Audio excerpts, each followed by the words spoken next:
guys, Judy Fine here. Are you planning to audition for a band anytime in the future? Could be next week, could be next month, could be a year from now. If so, then you really need to get your singing chops up. Of course, you need to be a great singer, but there are going to be other great singers auditioning for that same gig. So what can you do to make yourself stand out more as a lead singer? I'm going to show you. Stick around.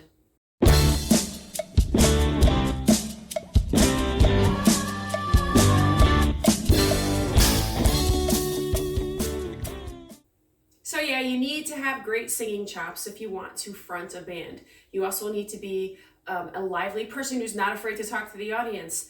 And another way you can make yourself stand out to other musicians and convince them that you will be a valuable contributor to that musical project is this: incidental percussion. I call it shaky things. So I'm going to take you through the basic incidental percussion you should have if you want to front a band. And I'm going to show you the stand I use to hold those things. All right, let's check it out. All right, I'm just going to move up close to my stand. So I'm a tall person, so my stand is really high. So that's my mic stand, doesn't have a mic in it right now. And then down here, I have this clip. I'm going to give you a link in the description to show you how you can get this. It holds a shaker and a tambourine. And then I have this tray, and I have a cowbell on it, and I have this other shaker. I don't normally gig with this other shaker, just showing you that there are different, let's make the letters up right. I'm just showing you there are different kinds of shakers you can use. I actually use this for my drinks. I drink water nonstop throughout every gig. I usually have my cell phone up here with the sound turned down, and I occasionally take pictures from the stage, or I go out in the audience and take pictures. But let's talk more about the incidental percussion. Okay, so there are 3 incidental percussion instruments that I'm going to recommend you start with. You might want to get more over time.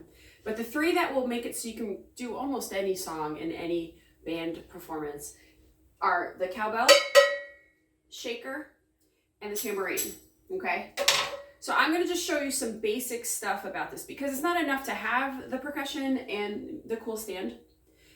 You have to be able to keep time, and you want to be able to do it in an interesting way. Because this is what people do, like when they pick up the tambourine for the first time, they go like this. Yeah, please don't do that. So I'm going to put on the metronome. It's just a voice counting 1, 2, 3, 4. You have to be able to feel 1, 2, 3, 4 when you're performing in a band. Most of the songs you do are going to have 4 beats in every measure. Some will have 3, but we're going to do 4 beats. 1, 2, 3. Okay, so there's my metronome. Pretend that's a really cool song. I'm going to start with the cowbell. The cowbell's the easiest, because most of the time, the cowbell, you just hit on the beats. They're really loud. I used to have a piece of foam here, but it broke off and I never replaced it. I recommend foam. And this is a drumstick, nothing fancy. 1, 2. You can change it up a little, so you could put a metronome on and you could get yourself a cowbell, and you could practice being able to hit the beats. You could also change it up.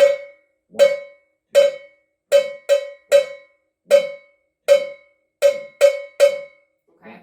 Cowbell's pretty simple. You can't get too fancy with it. You can really destroy your eardrums, so be careful. So cowbell and drumstick, or something like a drumstick to hit it with. Okay.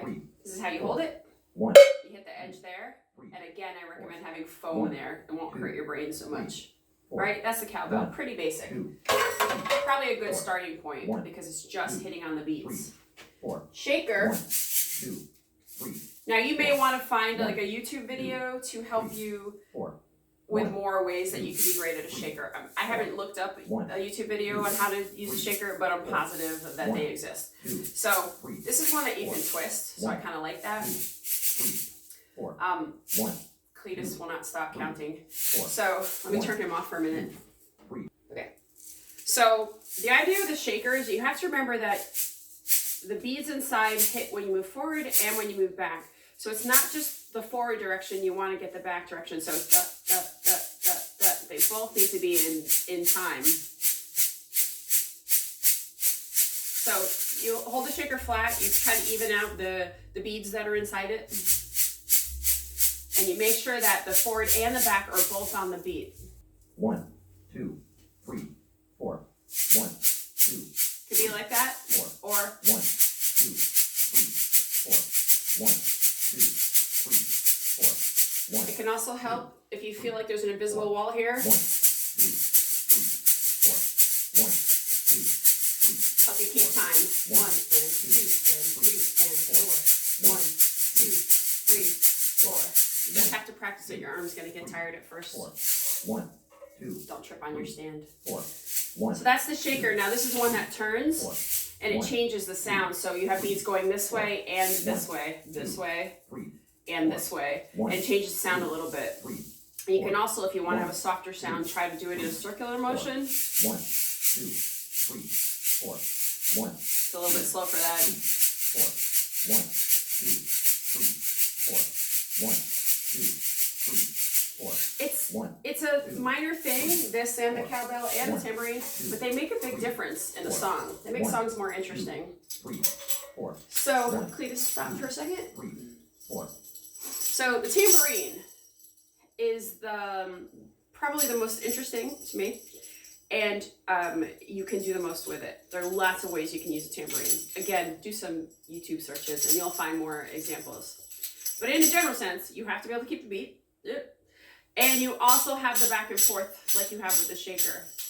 The thing with a tambourine is that you can emphasize certain parts with your other hand, like this. Right?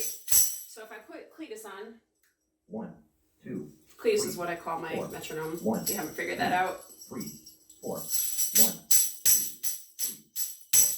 1, 2, 4, 1, 2, 4.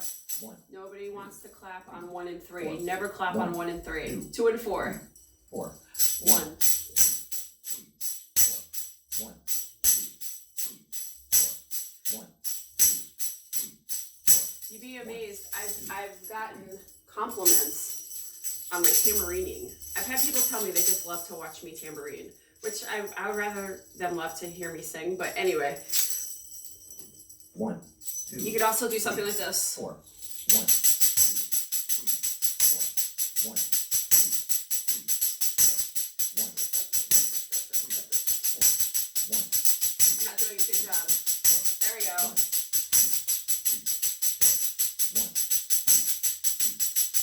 Now some songs, like slower songs, you could hit one beat of every measure, like this. 4, 1, 2, 3, 4, 1, 2, 3. And let it shake. 1, 2, 3, 4, 1, 2, 3. You can do lots of things. You could actually be creative with incidental percussion. 4. So what I encourage you to do is just turn on music that you like and come up with something that you enjoy. And the cool thing about this is that when you're on stage and the guitarist is doing a solo or something and you're kind of like, I don't know what to do with myself. You can be going, you could jump out in the audience. I do that all the time. Jump out in the audience and dance with them while you're tambourining. It makes it more of a party. It makes it more fun for you. It makes the music a little more interesting. And if you bring a setup like this or something similar, or even just the things, you don't have to have the stand. But if you go to an audition and you show them that you're able to keep a beat with incidental percussion, that makes you a more desirable lead person. Even if you're gonna go do your own originals and you're trying to find musicians to play with you, you show them that you care about the quality of the music and you care about the little things that make good music, great music. And this is an example of a kind of thing that can do that. So I hope that helps you because it really will help you stand out as a lead singer. Consider it, go for it, practice it, try it. I didn't say that in order, but you know what I'm saying. And if you enjoyed this video, please like it, subscribe to my channel, ring the bell so you get notifications, and I'll see you next time. Thanks. I don't even need Cletus for it.